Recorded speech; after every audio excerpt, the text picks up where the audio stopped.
You're Yeah. new. Okay. Okay, good. Okay, so hi, I'm excited to be here. Again, my name is Erika Moulton. Just a real simple starter screen. I'm usually on social media as at ROV_Erika, and then there's my email address and my most common hashtag. But we're not here to discuss me because I am working. We're here to get everybody else working. So I wanted to start with, I am screen sharing, but it's not moving forward.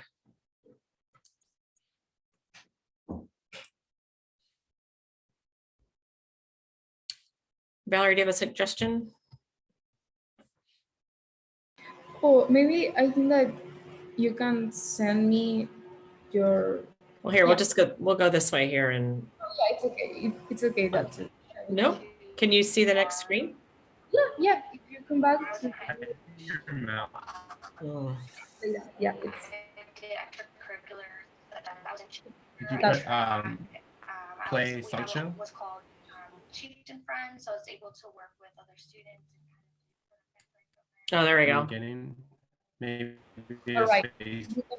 It's okay, this should work. Okay, so I wanted to start out with an example of a resume. I review an awful lot of student resumes because I work at a two-year institution. I have a lot of students who come back either after receiving a four-year degree to enhance their skill set, or they're a first time earning an associate's degree and ready to go into the workforce. So I see an awful lot of resumes. So I wanted to start with one example. This one, it's kind of hard to share on PowerPoint what stuff looks like on Word or in email. But if we do look at this email, at this resume, this is kind of what I'm going to see on a screen if I'm an employer. And so I wanted to kind of go over this one a little bit and talk about the things that are missing and the things that we need to change in order for it to get to the top of a list for me to hire somebody. So you can already see that there's the words education in the middle and marine biology and wildlife experience. So probably this person wants to work in a field that I'm working in. However, this resume does have some issues, and this is really the style that's done for the tech industry. And so this particular resume, if I opened it up on an email, what's going to happen as I open up that Word document and I begin to scroll through it and it's all full size, is that I'm going to just see the first name, the last name, where the location is, the phone number, their email address, their LinkedIn stuff, and then this professional summary and core competencies. But typically in science, we're all about the same thing that real estate is. In real estate, we often say location, location, location, right? So you buy the nicest house you can afford in the best neighborhood and with the best view. Well, in science, it's all about education, education, education. And so while this shows up first in an email where I see the person's name, their city, their phone number, their email address, and their LinkedIn and all this other wonderful stuff, what I need to do first is look for that specific location, which is education. And so I'm not going to see that until I scroll to the second screen. So here's the thing that tells me this person is probably qualified for the job that I'm hiring for, because now I can see their education. They have a BS degree from Eckerd College. They have a master's from Unity College, and they have some certifications. The only problem is now I'm wondering, are they really qualified to do the things that I need them to do? But it's up a screen. And so sometimes I keep scrolling down and I'm not going to see the things that I need to see. And so we'll go back here to this resume again. This is the same one. I kind of broke it out into how I see it in an email or in screens. We need to take things like professional summaries and skills and all the exciting things and move them down a little bit. So what I do when I work with a student oftentimes is I get their resume, and this is the same one you saw in the beginning, and I start making comments and ask them to change. And so this student came to me actually through a friend of a friend kind of situation. And so if you see at the top where it says legal, then nickname and last name, what you need to do is remember that in this world of marine science and environmental science and education, if, say, Erika, myself, tells Valerie that you should look at Joe's resume, but Joe sent his resume with just Joseph Smith and not Joe, I may not remember who the right person is. So if you're using multiple names or multiple variations of your name, make sure that you include all of those in a big header at the top. And so if we go back, this person just had their first and last name at the very top with their phone number and where their location was. And I wasn't really sure it was the same person. So I had to have a conversation with this person about making sure that any variation of their name appeared at the top. And then the next thing that is often a bias when I sit in on interview committee stuff is that sometimes if it's down to like the final two candidates and the job is in, let's just say, Iowa, and one candidate is in Hawaii and the other one is in Texas, bias lends us to kind of maybe oftentimes offer it to the person in Texas versus the person in maybe Hawaii or Alaska, only because we're thinking about our own timelines. How long would it take that person to move? Does that person need extra money to move? Those kinds of things. So if you're applying for a job in Hawaii and you're located in Hawaii, or you're applying for a job in Tampa and you're located in Tampa, it's probably a pretty good thing to put on there because it kind of gives you a leg up. However, if you're in Hawaii and applying in Iowa, it might be something that you want to kind of leave off to the side so that folks aren't thinking about your location, just your skill set. So you don't want to give them any opportunity to think why they can't hire you or why you might not be available on their timeline. Then the next thing we need to go over is that at the top, oftentimes folks crowd in their phone number and their email. Well, if I'm going to contact you, it's going to be usually by email first and then maybe by phone. But all those little things, if I take my mouse and I scroll over and I highlight and cut and paste, they might actually pick up extra dots or dashes. So be very, very careful about how you divide things at the top. So that big chunk of information at the top, it's who you are, how I'm going to know you, maybe if you want me to know where you are, your phone number, how to get a hold of you, and then your email address. Give it space. Don't give any chance for mistakes, because if I scroll over and I highlight me@gmail.com, then I pick up that extra dot at the end, that's supposed to separate the email address in LinkedIn. What happens is I've picked up an extra dot that makes your email address look wrong. And then I think maybe you've made a mistake when actually it was me who made the mistake. So don't allow errors to occur that are small things like that. So just use space or use something else that's a divider, like 2 lines, things that can't be easily picked up and misinterpreted by a computer or an email system. So those are little things that they get missed a lot in a lot of resumes. And really it's the tiny little difference about why you or somebody else may not have been hired. And it really is just that little tiny chunk of information at the top. So how's everybody going to call your name and know your name legally, or nickname or surname, whatever else you use, your email address and your phone number. So make sure it's all available there. And then the next part, that professional summary, is really, really good in this case. Core competencies are really good, but the thing is it's above education. And it can't be. Education has to come first. I need to know that you're qualified for the job.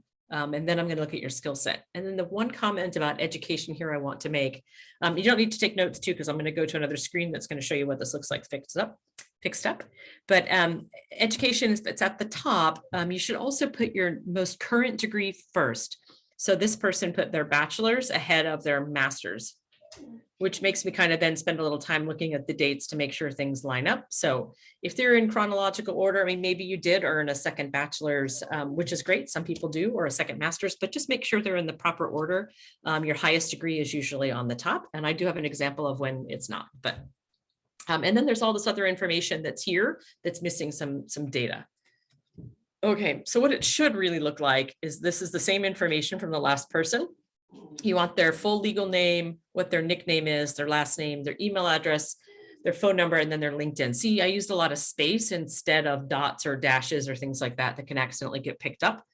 And then this person, I've asked them to write a goal, maybe take all that information they had at the top and just give me 1 to 2 sentences. It doesn't even have to be a full complete sentence, but something that's your goal. I'm looking for work in shark conservation, happy to be employed while finishing my professional degree, something like that. And then education. And so I brought the master's up to the top and then the bachelor's underneath because those are the order that the degrees were received in.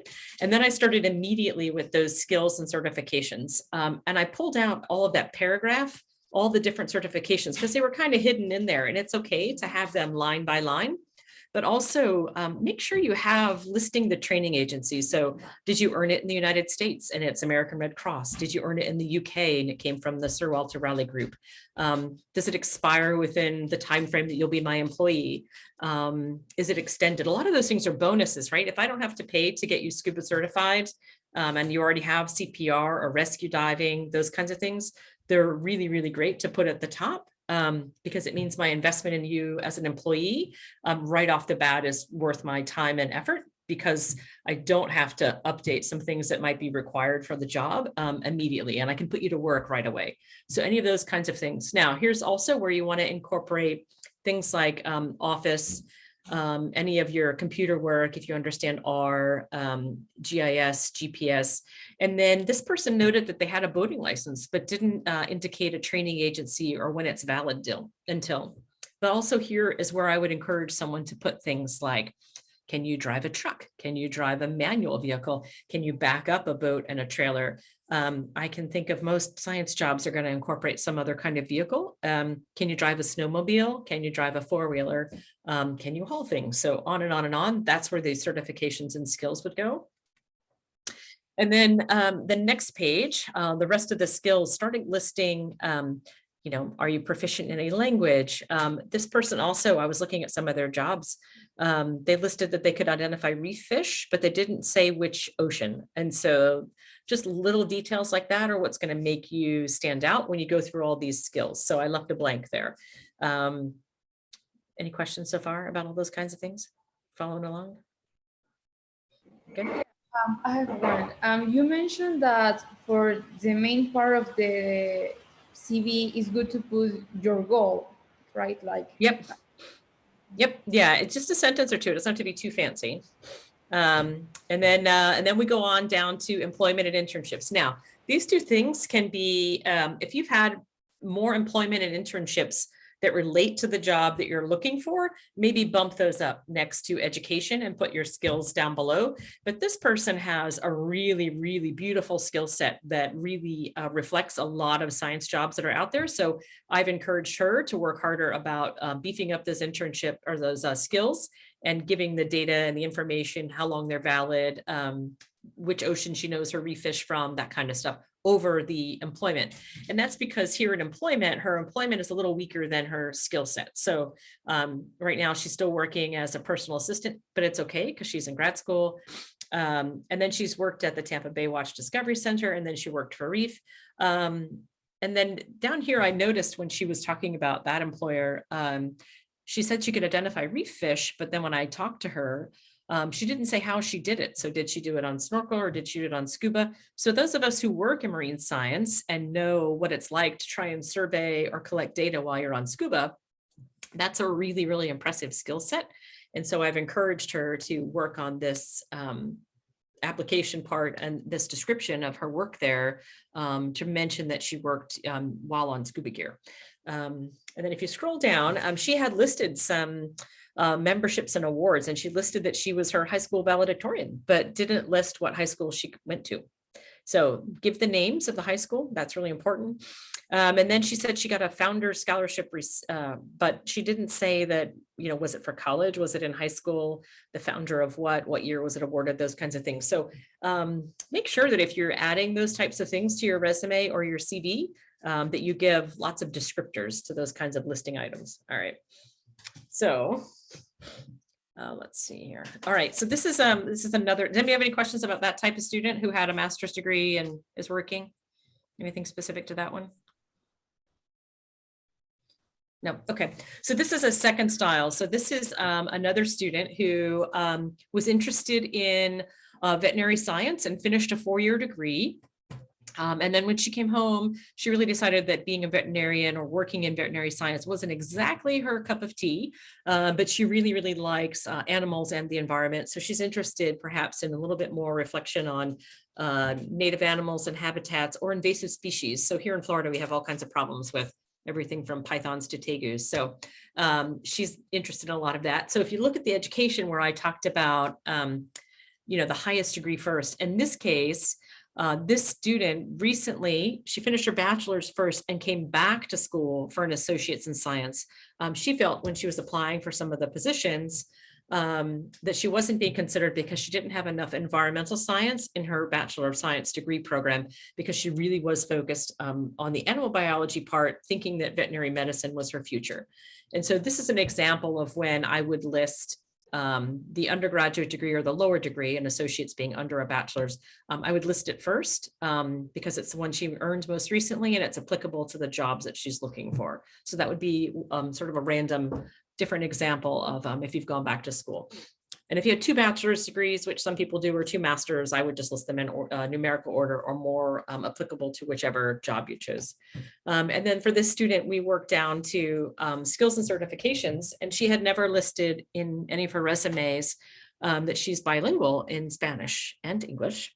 And where the student is applying for work is where most of our animal problems are in South Florida. And so again, that's pythons and tegus, which is mostly the Everglades and Miami, which has a high prevalence of Spanish speakers. And so to add that at the top of her skills and certifications is a really great thing to think about her audience and think about where she's applying for work, in addition to all the other things. And so she went ahead, because she's recognized on many job applications that you need to be rabies vaccinated to work out in the field with wild animals. So she's already taken care of that and will list the expiration date for her employer. And then she's taken a few other courses because here, all of our crazy critters that are on the loose, they tend to hide out in gullies and ditches and in our stormwater systems. So she's taken some of those courses, which are just 30-day classes or certifications to beef up her resume. So that's there. All right, and then I've asked her to look at some other things that she might need. So she hasn't listed that she's taken any first aid classes or CPR. And then also too, because she's interested in doing some inspections about people who may be transporting animals illegally, there's a card called TWIX, Transportation Workers Identification Card. So in the area where she would be going to look at ports and things like that, she would need permission. It's a governmental card with a chip in it to access those areas. So getting a TWIC card is something that she can add to her resume, and it makes her more valuable to her employer because they're good for anywhere from 3 to 5 years. And then she doesn't have any listings in there about her driver's license, what kind of boats and trucks she can drive. So I've encouraged her to add that. And then we went ahead and did her employment history, which is great. And then we started adding in a section for her on community outreach and public education. This is important because the position that she's headed for, or where she would like to work with FWC in South Florida, really will have a large component of dealing with the public, like going into the yard because there's been a call for a python or a tegu or those kinds of things. So, good. Okay, any questions so far about the 2 different, how I really focused? Yes, we still have plenty of time, so you guys can use that Q&A on the bottom. Yep. Okay. I'll check. Okay. I don't want to keep going. I just wanted to let you know know, that but- 2 styles there. Okay. Whoop. Okay. So Oh, perfect. Yeah. I need to stop. Let me stop sharing for just a second and see if I can get. All right.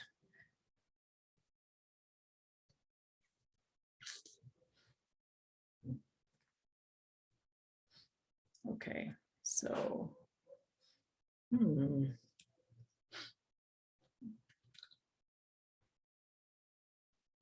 right, so can you still see my screen? Yeah, okay. So one of the things that I wanted to show everyone was that in order to keep track of all of those things that happen, normally old school, the way I learned it was you got yourself a humongous 3-ring binder. And then every time anything happened in your life, you either stuck a page in there, or if somebody sent you a letter of commendation or whatever, or a thank you card, you stuck it in there and you kept filing it away to save it so you could beef up your resume maybe once a year. Obviously, we don't have to do that these days, but I really, really encourage students to create some sort of employment folder on their personal computer or their work computer, and then constantly update their resume or their CV. And so this is a newer laptop. I haven't transloaded everything over, but you can see that here, you can see this good, Valerie? I'm looking for Valerie's face. You can see where I'm pointing. Well, yeah, you are in the in presentation. Word. Yeah. Okay. Word. So what I do is I quite often keep my resume going in Word or in Google Docs. And then every time something big happens or there's a major change, I add that in that year. And then once the year sort of closes out, I transfer it over to a PDF. So I kind of remember that, okay, that's the closeout of that year. And then each year I keep adding more and more. And so I know a lot of my students think like, oh, she doesn't practice what she preaches, but I do. And so I constantly update mine. And here's mine from 2021, 22. And then I've put it over as a PDF. And then I also keep in here like short bio sketches and things like that. So oftentimes you may find that there's short contract work or volunteer work that fits into your life.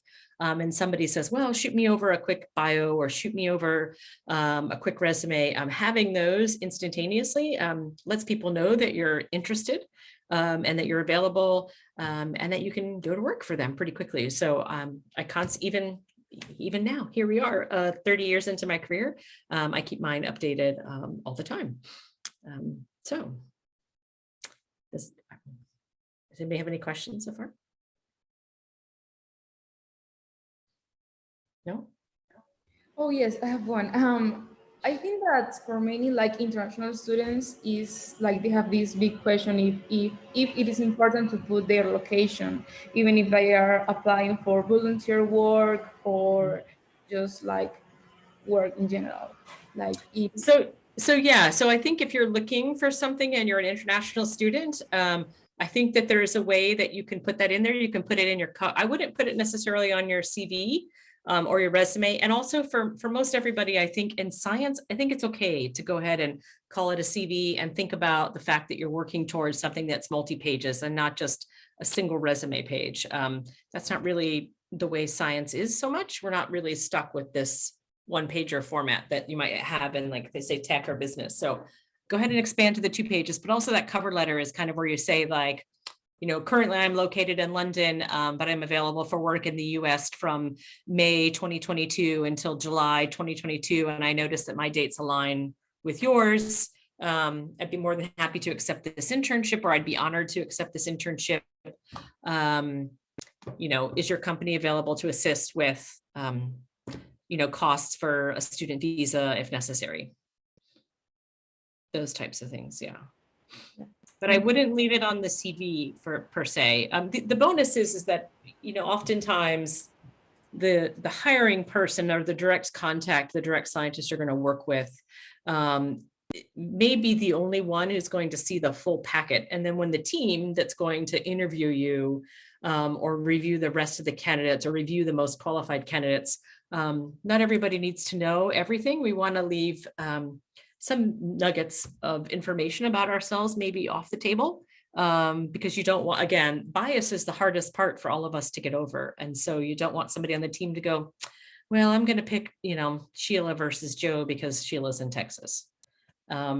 Because Joe may be more qualified and he's in Scotland, but all he needs is a little help with a student visa. So I'd leave that in the note that goes, the cover letter that just goes to your manager. Yeah, there's probably a couple different ways to do that, but that would be my preferred style, because I think, you know, we live on a planet. We don't just live in one place. And so I think that there's so much to learn from each other all over the planet. And so, yeah. yeah, thank you.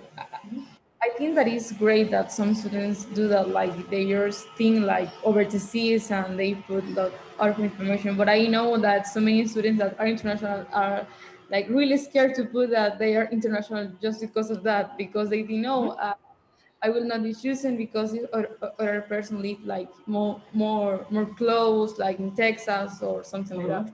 Yeah, I don't think there's any problem with just using it in your cover letter, saying, you know, I'm currently a student in the UK or wherever it is, Australia, but I'm available from May to July. And then you can also say things like, is there an opportunity for your company or your firm to assist with student visa fees, or or even maybe not the fees, maybe just the process to get it sent through fast enough so that you can, you know, get to where you need to be.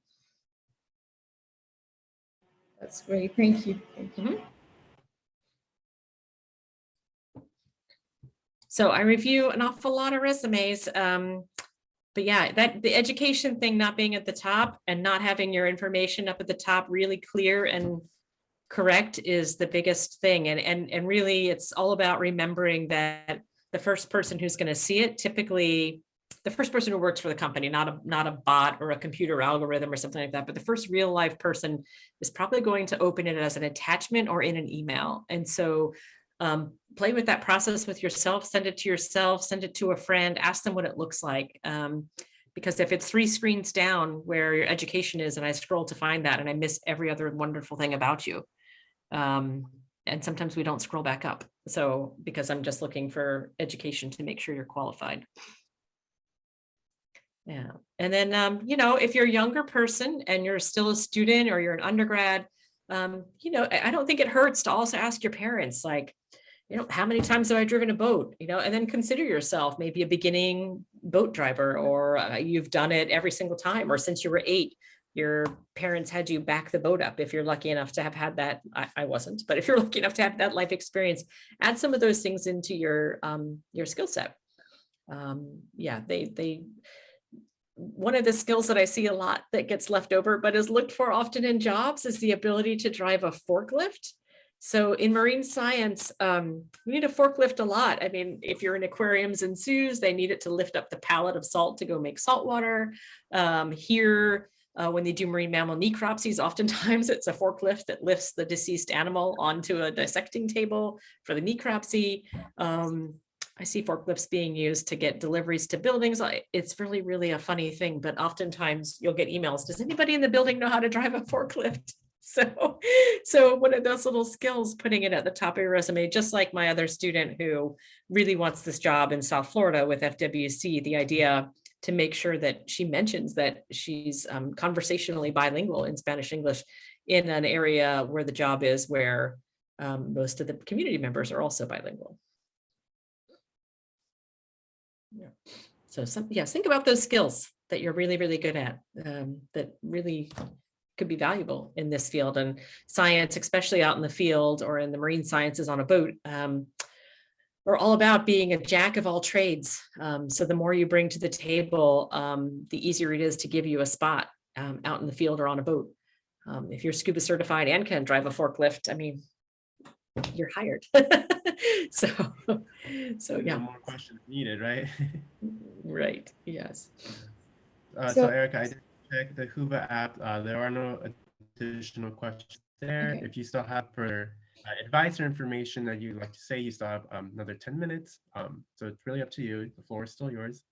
Oh, thanks. No, I'm good. I really, absolutely, I adore working with students and particularly helping with resumes. It's not a skill set that really anybody gets in college. And a lot of universities, even though they offer job placement assistance or resume assistance, they tend to stay with whatever is on trend. They tend to stick with things that are really fun and full of flair for the tech industry or the business world, things that are eye-catching and really, you know, science, we like things in a certain format. I mean, we always write our science papers the same way. We've all done a science project at some point in our lives, even in elementary school. There's a format and a layout, and so science tends to stick to that. So there's lots of ways you can add a little flair. You could add some, you know, color or some fancier font to some of your sections. I wouldn't recommend reds, but you know, greens or blues. But black ink is nice and easy on the eyes. And you know, keep it in a pretty simple format so that all the things that are important to the job, like your education and your skills and certification, are easy to find. Yeah, and if anybody would like to, you know, reach out and have a consult about their resume, I'm more than happy to help out. I'm really excited about seeing what's coming for our future in terms of the environment and marine science and all the STEM pathways for young people. So. Yes, you guys can find all of Erika's information on the Hoover app or our web portal on the Speaker Center. You can contact her further there, and I do advise you to do so. It's very useful information, pretty critical actually, yeah. Yeah, I mean, you guys, you know, everybody's really amazing. I haven't not met any amazing students. It's just a matter of convincing a piece of paper that you're amazing, right? So we can make that happen. I like it that just convincing people that you're amazing. Just Yes. Yeah, there's a lot of great things and a lot of people have had some really great experiences. So yes. so I think that would you consider that it's important to put like all of the skills that we have in a CV that's important, I think. Yeah, I mean, yeah, all the things. If you're learning R in school and you've become proficient at it, if you understand any GIS and GPS stuff, put that in there. If you're scuba certified and any of those certifications have an expiry date, make sure you note that like it's valid until, you don't have to use expires. You could use a more positive word, valid until 2023, which are great because then I know I can put you in the field and your scuba certification or your CPR is up to date until 3 months from now, so I don't have to worry about something like that. Yeah, it's great. Just thank you so much for the Sure. And the last little nugget that I will tell you that I found, all the resumes I just reviewed today and all the resumes that I've reviewed in the past month, membership. So I'm finding that used to be really common when I was in school, and it's still really, really, really, really important. Please find a professional organization that represents your area of interest. So it could be the Shark Society of America, it could be limnology, it could be anything, Marine Mammal Society, and join. And if you're wondering, how am I going to pay for that? At some point in your life, there's probably a friend, an adult, a colleague who is like, I would like to buy you a gift, whether that's a birthday or a holiday you celebrate or an award that you're receiving. I would say about 98% of professional societies have a student membership that's only $25. So join something and become an active member. And you don't have to join every year, but keep it on your resume that you could just say former member, but look for professional societies. Google's your friend. Use it and type in all the things you love, and professional societies should pop up for that. There's a lot to be said for meeting your colleagues and learning from them by joining online, particularly in listservs and all those sorts of things. So. All right, excellent. Thank you so much, Erika. So Yep. I think are we ready to wrap up? I believe so. Those of the viewing. Well, thanks. I hope it's helpful to somebody. Yes, and you guys will have this with you if you've registered. You have it as well as after this live presentation ends. You can go back and refer to it. So thank you guys again. Thank you, Erika and Valerie. Thank you for this whole day of moderator. So it's a huge honor, Erika. Thanks. It was very fun. Thank you, everybody. Goodbye. Goodbye. Thank you.